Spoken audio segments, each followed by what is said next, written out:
तो hello everybody.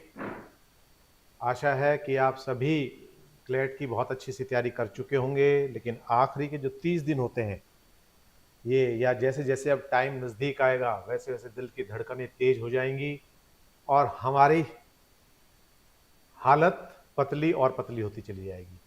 लेकिन मैं कह रहा हूं कि ऐसा कुछ करने की जरूरत नहीं है, रिलैक्स रहें। किस तरह से हम इन चीज़ों को बांटें और किस तरह से रिलैक्स होकर बहुत अच्छी परफॉर्मेंस दे सकते हैं, आज उस पर बात करने वाले हैं। तो क्लैट का जिस तरह का एग्ज़ाम है वो सब आपको पता है, पैराग्राफ्स आते हैं, मॉक आप दे चुके होंगे या उसकी तैयारी कर रहे होंगे।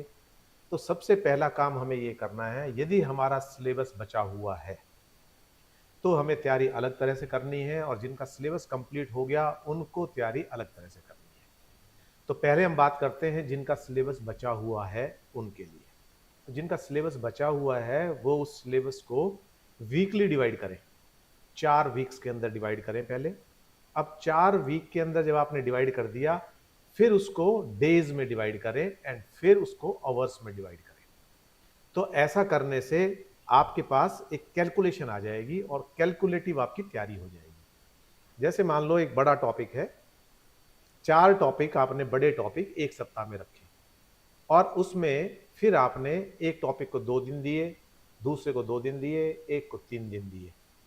तो आपका सप्ताह पूरा कंप्लीट हो गया। अब जो आपने 3 दिन दिए हैं उन 3 दिन को फिर आप बाइफरकेट करें, सब टॉपिक 3 घंटे में कंप्लीट हो रहा है, ऐसे करके आप अपना रिवीजन पूरा करेंगे।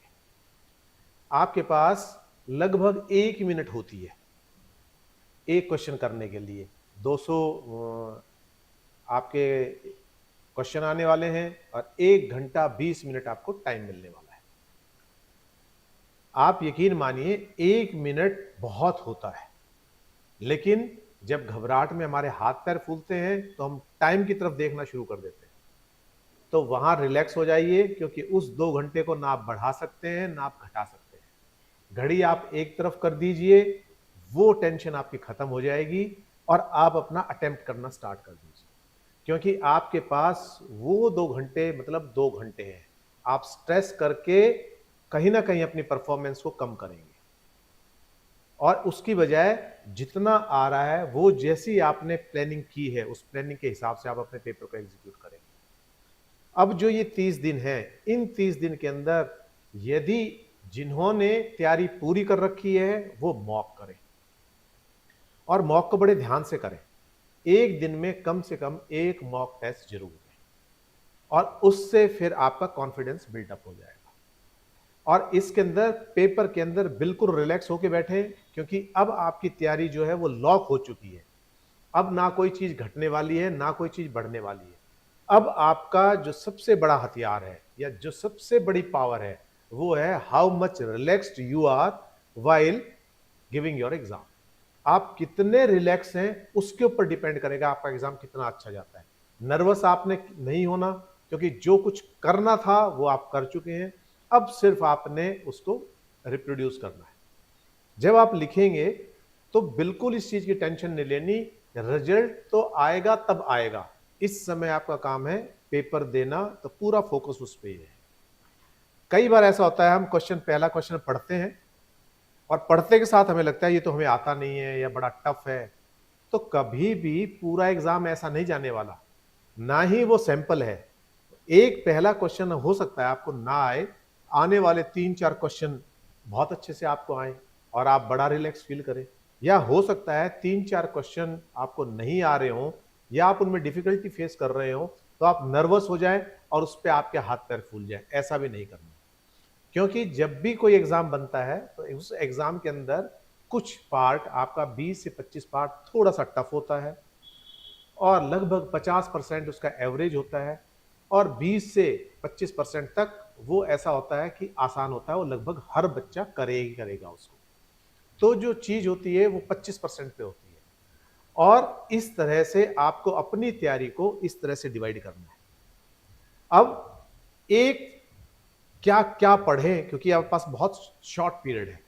इसके अंदर एक तो आपने एक्ट्स पढ़ने, जितने इस साल के अंदर नए एक्ट्स बने हैं वो सारे एक्ट्स आपने देखने हैं एक बार से। कौन सा एक्ट बना है, किस चीज को लेकर बना है, किस लिए बनाया गया है, ये लागू हुआ है या नहीं हुआ है, इन सारी चीजों को देखना है। और एक लैंडमार्क जजमेंट जरूर देखने हैं। कोई बहुत अच्छे जजमेंट्स आए हैं, जैसे अभी डिजिटल अरेस्ट के ऊपर आया है, और एक जो स्ट्रे डॉग्स है उनके ऊपर एक जजमेंट आया है। वो इस तरह से अभी थोड़ी देर पहले एक आधार कार्ड के ऊपर आया था, एनवायरमेंट के ऊपर आया था, पॉस्को एक्ट के ऊपर आया था। तो एक आप एनालाइज करें कि इस पिछले 6-7 महीने में कम से कम, यदि आप पूरा साल नहीं कर सकते तो लास्ट 6 मंथ कम से कम आप सुप्रीम कोर्ट के, हाई कोर्ट के लैंडमार्क जजमेंट्स जरूर देखें। उनकी लिस्ट हम आपको बना के दे देंगे यहाँ से, विवेचना के चैनल पे, टेलीग्राम चैनल पे आप उसको ज्वाइन कर सकते हैं। उसमें हम आपको सारी लिस्ट देने वाले हैं कि जो जो जजमेंट्स रिसेंटली आए हैं, जो जो एक्ट्स रिसेंटली फॉर्म हुए हैं, जो जो बड़े कन्वेंशन हुए हैं, जो जो चेंजेस हुई हैं, लॉ कमीशन ने यदि कोई बैठक की है, आपके क्लैट को लेके भी लॉ कमीशन की एक रिपोर्ट आई है, वो क्या है, और क्लैट के एग्जाम्स को लेकर, सीयूईटी के एग्जाम्स को लेकर, इनको लेकर, इन सारी चीजों को लेकर जो भी जजमेंट्स है वो आपने देखना। वो क्विक रिवीजन बहुत जरूरी है। वो यदि आप कर लेते हैं तो आपका कॉन्फिडेंस एकदम हाई हो जाएगा, और वहां से आप यकीन मान के चले कि 15 से 20 क्वेश्चन इस चीज को एड्रेस करते हुए आएंगे ही आएंगे। इंटरनेशनल कन्वेंशंस जो हुए हैं, एडिटोरियल्स के अंदर जो चीज हाईलाइट हुई है, तो आप इसमें ऐसा कर सकते हैं कि इसके लिए भी हम मेन टॉपिक्स टेलीग्राम चैनल के ऊपर और एक यूट्यूब का चैनल पे ये और बनाएंगे, जिसके अंदर मेन टॉपिक्स जो है वो हम डालने वाले हैं कि उनसे रिलेटेड एडिटोरियल जरूर पढ़े। वो आपको मिल जाएंगे, कुछ द इंडियन एक्सप्रेस से होंगे, कुछ हिंदुस्तान टाइम्स से होंगे, कुछ उसमें द हिंदू से होंगे। उन एडिटोरियल्स को आपने जरूर पढ़ना है, जरूर टच करना है, क्योंकि उसमें कुछ टर्म्स निकल के आती हैं। जैसे आज ही मैं एक सॉल्व करवा रहा था, तो एक बच्चा सिर्फ इस चीज पे अटक गया कि ये पीरियोडिकल क्या होती है, और न्यूज़पेपर में और पीरियोडिकल में क्या अंतर होता है। एक और बच्चा अभी एक कोई मॉक सॉल्व कर रहा था, तो उसके अंदर कुछ टर्म्स ऐसे निकल के आएगी, रजिस्ट्रेशन के अंदर और रेगुलेशन के अंदर क्या फर्क है। न्यूज़पेपर एजेंसी जो है, जो न्यूज़पेपर रजिस्ट्रार ऑफ इंडिया है, वो क्या कर सकता है, और उसको रेगुलेशन और इसके अंदर रजिस्ट्रेशन के अंदर क्या फर्क है। तो ये सारी चीजें, छोटी छोटी चीजें, ये अब आपको समझनी है। इन टर्म्स को आप समझ लोगे तो आपके लिए बहुत आसान हो जाता है। कई बार पूरा पैराग्राफ हमें समझ में आता है, लेकिन एक टर्म पे हम अटक जाते हैं। तो इस तरह की जो टर्म्स हैं, पीरियोडिकल क्या है, एक्ट क्या है, ऑर्डिनेंस क्या है, और आपके सेक्शंस क्या हैं, आर्टिकल्स क्या है, डिक्री क्या है, ये सारी चीजें इस समय आपको पता होनी चाहिए।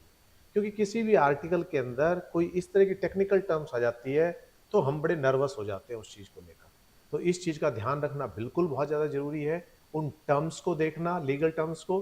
तो अब आने वाले आपके 30 दिन के अंदर हम हर 2-3 दिन बाद आपको इन लीगल टर्म्स से अवेयर कराएंगे, लीगल मैक्सिम्स जो हैं उनसे अवेयर कराएंगे। उसके अलावा जितने जजमेंट्स हैं वो हम देने वाले हैं आपको, जितने बिल पास हुए हैं वो देने वाले हैं, जिन पे डिस्कशन हुआ है, जो बिल पेंडिंग है वो है, इंटरनेशनल कन्वेंशंस हैं वो हैं, इसके अलावा इंपॉर्टेंट आर्टिकल एडिटोरियल्स है वो हम देने वाले हैं, और सुप्रीम कोर्ट और हाई कोर्ट के जजमेंट्स देने वाले हैं। तो ये सारा मटेरियल हम देंगे, और ये कहीं ना कहीं आपकी तैयारी को बूस्ट करेगा। और आप ये मान के चलें कि इस तैयारी से आप जहां भी खड़े हैं वहां से एकदम अपनी पोजीशन को एनहेंस करने वाले हैं।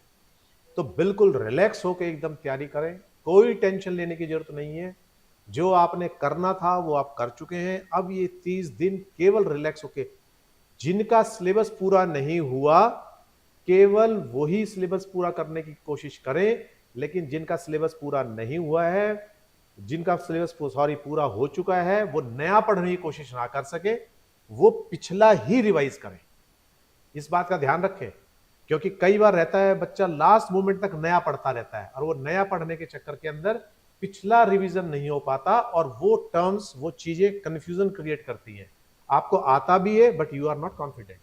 तो उस कंफ्यूजन को अवॉइड करने के लिए जिन बच्चों की तैयारी अच्छी है वो एटलीस्ट 15 दिन बिल्कुल रिलैक्स होकर पूरा रिवीजन करें। और एक बात बताता हूं आपको, पूरी आपने स्लीप लेनी बहुत ज्यादा जरूरी है।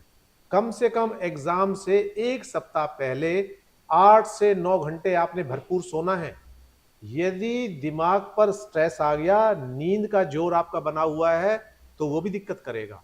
तो इसलिए अपनी परफॉर्मेंस को बेस्ट करने के लिए, या मैं कहूंगा एक्सीलेंट करने के लिए, जिस दिन एग्जाम है उससे पहले दिन कम से कम 9-10 घंटे सोएं, कम से कम, क्योंकि बिल्कुल दिमाग फ्रेश रहेगा, चीजें एकदम से रिकलेक्ट होंगी।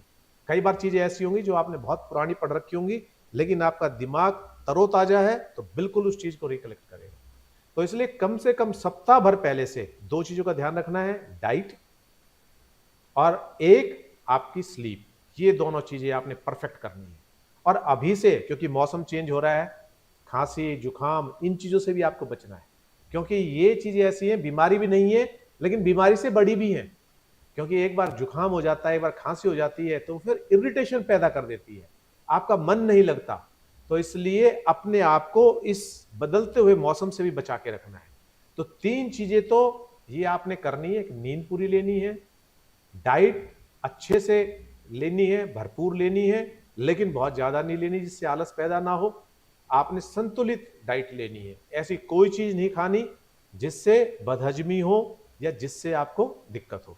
लाइट भोजन करना है, बिल्कुल हल्का, जो आराम से पच जाए और वो आपकी एनर्जी यूज हो फिर आपको याद करने में, चीजों को समझने में। ये क्योंकि जब आप भारी भोजन करते हैं तो वहां भी एनर्जी कंज्यूम होती है, आलस आता है, और जब शरीर की एनर्जी वहां कंज्यूम हो जाती है उसको पचाने में, तो भी आपको आलस आता है। तो भोजन, नींद और रिलैक्स, ये सारी चीजें आप इनका ध्यान रखना है। और टॉपिक्स मैं आपको बता चुका हूं, एक बार फिर रिवाइज कर देता हूं। बिल्स जितने भी, एक्ट्स जितने भी बने हैं, लैंडमार्क जजमेंट्स जितने भी हैं पिछले 1 साल के, वो इंपॉर्टेंट एडिटोरियल्स, कन्वेंशंस, ये सारी चीजें और इंपॉर्टेंट टर्म्स, ये सारी आपने रिवाइज करनी है। ये रिवाइज करोगे तो निश्चित रूप से आपको सफलता मिले ही मिलेगी। तो उन सब विद्यार्थी को एक बार दोबारा मेरी ओर से हार्दिक शुभकामनाएं। आप परीक्षा में अच्छा करें और बहुत अच्छे मार्क्स लेके उत्तीर्ण हो, और आपके सपनों का यूनिवर्सिटी, एनएलयू जो है, जो भी आपने प्लान कर रखा है, वो आपको मिले। इन्हीं शुभकामनाओं के साथ यहाँ पर हम इस सेशन को एंड करते हैं। किसी बच्चे को कुछ पूछना है तो 2 मिनट के लिए हम उसको रखते हैं। किसी का कोई क्वेश्चन है तो वो अपने क्वेश्चन रख सकता है, और बाकी जो हमने बताया है वो सब हम करने वाले हैं। कोई क्वेश्चन है बच्चे की, बताओ। किन्हीं बच्चे के क्वेश्चंस हैं तो एक बार देख लो आप।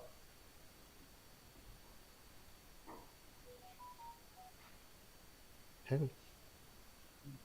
हाँ, चलो, जो यहां भी नहीं है तो हमारे टेलीग्राम चैनल, डिस्क्रिप्शन के अंदर टेलीग्राम चैनल डला हुआ है। किसी बच्चे को भी कोई झिझक करने की आवश्यकता नहीं है, बिल्कुल रिलैक्स फील करके आप किसी भी समय वहां पूछ सकते हैं। टेलीग्राम चैनल पे आपको जवाब दिया जाएगा। और टेलीग्राम चैनल पे एक और बात बता रहा हूं आपको, 30 दिन लगातार करंट अफेयर्स जाने वाले हैं, उसके अंदर हम पिछली चीजें भी करेक्ट करेंगे। और ये जो 30 दिन है इनका तो आएगा ही आएगा। बहुत बार मैंने एग्जाम में ऐसा देखा है, 2 दिन पहले का एडिटोरियल भी डिस्कस होता है, 3 दिन पहले का एडिटोरियल डिस्कस होता है। कभी आप ये मत सोचे ना पेपर प्रिंटिंग में चला गया होगा, वो बहुत आजकल फास्ट प्रोसेस है, इमीडिएट प्रोसेस है, 1 दिन पहले का भी आ सकता है। तो करंट अफेयर्स जो हमारे चल रहे हैं 3 बजे से 4 बजे तक डेली चल रहा है, वो आपने देखना ही देखना है। इसके अलावा जिस भी तरह की मदद हो, निसंकोच आप हमारे टेलीग्राम चैनल पर लिख सकते हैं। तो विवेचना आईएएस एंड जुडिशरी एकेडमी आप सभी को शुभकामनाएं प्रेषित करता है आपके उज्जवल भविष्य के लिए, और किसी भी तरह की मदद के लिए आप कभी भी हमसे जुड़ सकते हैं। Thank you.